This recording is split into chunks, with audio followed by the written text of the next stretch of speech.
जय माता दी। माँ के भक्तजनों, आज माता मातेश्वरी शिव दरबार की अनन्य सेविका और परम पूज्य सदगुरु श्री माता गुरु श्री की अनन्य भक्त खुशी माहेश्वरी जी, जो आप पूड़ागिरी माता के दरबार में खड़ी हैं और अभी आप पूड़ागिरी माता के दर्शनों को प्राप्त करके प्रस्थान कर रही हैं।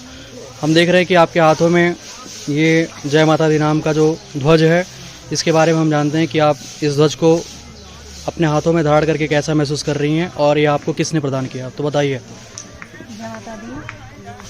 माता जी की बहुत यात्रा में आकर के बहुत अच्छा लग रहा है। और ये जो पूड़ागिरी माता की यात्रा हुई है, इससे मतलब रात में भी हम लोग चढ़ाई किए थे, ना रात में थका लगा और ना ही ऐसा लग रहा है कि माता जी स्वयं बुला रही है हम लोगों को। और ये जो ध्वज है मेरे हाथ में, ये मामूली ध्वज नहीं है, ये भी धर्म का झंडा है जो माता जी ने मुझे सौंपा है। तो आप इस धर्म के झंडे के लिए आप किस प्रकार से अपने आप को दरबार में समर्पित करती हैं? इसकी क्या सेवा, किस प्रकार की सेवा? माता जी की सेवा जितनी होती है मैं सारी माता जी का सेवा करती हूँ, अपना सब कुछ मतलब माता जी को छोड़ दी हूँ। तो अभी एक तरीके से आपके हाथ में जो ये ध्वज है, इस ध्वज के साथ बहुत बड़ी जिम्मेदारी भी आती है। हाँ, ये जिम्मेदारी मुझे सौंपी गई है। माता जी से आराधना करूँगी कि मैं जिम्मेदारी को निभा पाऊँ। तो वैसे अपने जिम्मेदारियों के बारे में बताइए थोड़ा।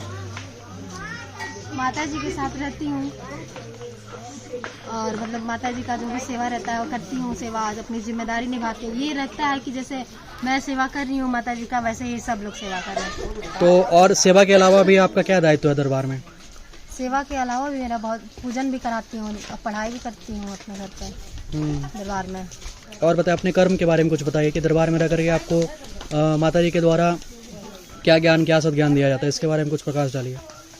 माता जी के द्वारा यही संस्कार दिया जाता है कि मतलब शिक्षा भी जरूरी है, संस्कार भी जरूरी है। आजकल के बच्चे शिक्षा ले लेते हैं अच्छे से, लेकिन संस्कार नहीं ले पाते हैं। लेकिन दरबार में माता जी के द्वारा, माता गुरु के द्वारा दोनों पे ज़्यादा ध्यान दिया जाता है कि शिक्षा के साथ साथ संस्कार भी बहुत ज़्यादा जरूरी है।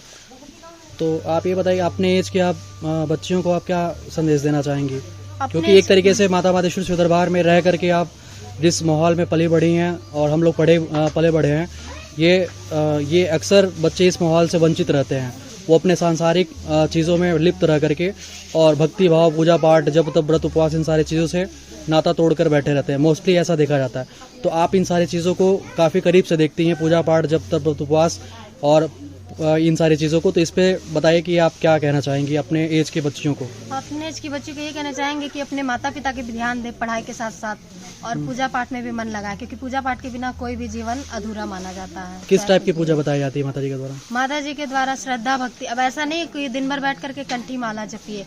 आप सुबह उठ के माता पिता का चरण स्पर्श कर लें, वो भी बहुत बड़ा पूजा है।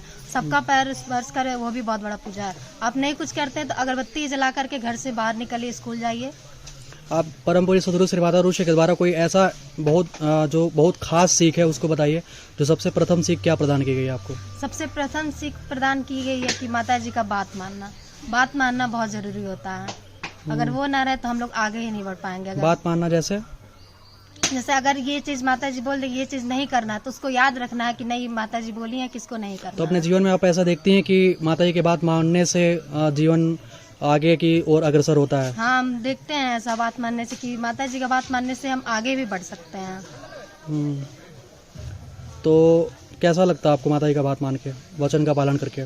बहुत अच्छा लगता है, एकदम संतुष्टि होती है माता जी का बात में। अगर कोई सेवा मिल जाता है करने के लिए तो बहुत सौभाग्य से हम करते हैं। तो एक लास्ट मैसेज दीजिए दर्शकों को, जो आप एक कोई लास्ट मैसेज देना चाहती हो आप किसी को भी, कि कोई एक एडवाइस दीजिए कि जिससे जो आपका ये इंटरव्यू लोग देखें तो कोई एक चीज़ उसको अपने जीवन में धारण करे। कोई ऐसी मोस्ट इम्पोर्टेंट जो है उसको आप बताइए। मोस्ट इम्पोर्टेंट थिंग्स यही है कि अपने माता पिता का, अपने पेरेंट्स का लोग बात माने और सुबह उठ करके चरण स्पर्श करें। उससे उनको अपने जीवन के लिए बहुत ज़्यादा तरक्की मिलती है। आगे बात मानेंगे तो सब चीज़ सही है।